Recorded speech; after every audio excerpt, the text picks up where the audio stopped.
এই মজিদ সাহেব, এই তাড়াতাড়ি বাইরে আসেন। আমি দেখতেছি, আপনি চলেন তো। আসসালামু আলাইকুম সভাপতি সাহেব। ওয়ালাইকুম আসসালাম। কি ব্যাপার ইমাম সাহেব, আপনি থাকতে মুয়াজ্জিন সাহেব কিভাবে অসময়ে আজান দেয়?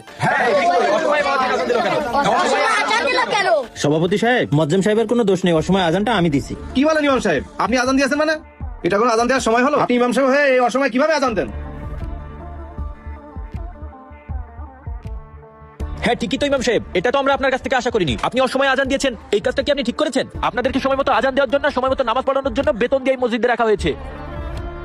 হ্যাঁ ঠিক বলেছিস। আপনারা যদি টাকা নিয়েও যদি এরকম গাফলতি করেন এটা ঠিক না কিন্তু। সভাপতি সাহেব, এতক্ষণ তো আপনারা বললেন আমি অসময় আজান কেন দিছি, তাহলে শোনেন। অসময় আজান দিছি বিধায় আপনারা চলে আসছেন মসজিদে আমার বিচার করার জন্য। আর যখন মজ্জেম সাহেব 5 ওয়াক্ত সময় মতো আজান দেয়, তখন তো আপনাদের মসজিদে দেখা যায় না।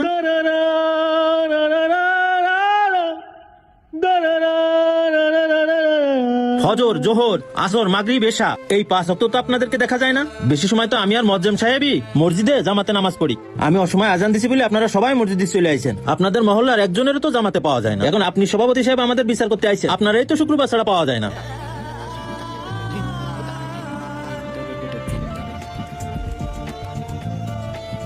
আপনি সভাপতি, আপনিই মসজিদে নামাজ পড়তে আসেন না, আর বাকি মুসল্লিরা কোনতে আসবে? আমি আপনাদের এইটা বোঝানোর জন্যই অসময় আজান দিছি যে যাতে আপনারা খেয়াল করেন যে এখনো মসজিদে আজান হয় এবং আপনারা যাতে আল্লাহর ঘর মসজিদে নামাজ পড়তে আসেন। দেখেন আমাদের বিচার করতে এখানে কত মানুষ এসেছে, কিন্তু নামাজের সময় ইনাদের কাউকেই পাওয়া যায় না। সভাপতি সাহেব, সবাই মিলে যেমন বিচার করতে এসেছেন, তেমনি সবাই মিলে 5 ওয়াক্ত নামাজ পড়তে এসেন। আপনাদের এই দাওয়াতটা দিলাম। আসসালামু আলাইকুম। আসি তাহলে। আজকে থেকে 5 ওয়াক্ত নামাজ পড়তো। এই ইমাম সাহেব আজকে আমাদের একটা উচিত শিক্ষা দিয়ে দিল। সভাপতি সাহেব, এবার থেকে আমাদের 5 ওয়াক্ত নামাজ পড়তে হবে। হ্যাঁ সময় মতো নামাজ পড়তে হবে। আজকে থেকে সবাই আমরা 5 ওয়াক্ত নামাজ পড়ার চেষ্টা করি। মসজিদে ইমাম মুয়াজ্জিনের বিচার করতে লোকের অভাব হয় না, কিন্তু 5 ওয়াক্ত নামাজ পড়ার জন্য মুসল্লির বড়ই অভাব। মসজিদ শুধু জুমার নামাজের জন্য নয়, তাই আমাদের সবাইকে 5 ওয়াক্ত নামাজ আদায় করতে হবে।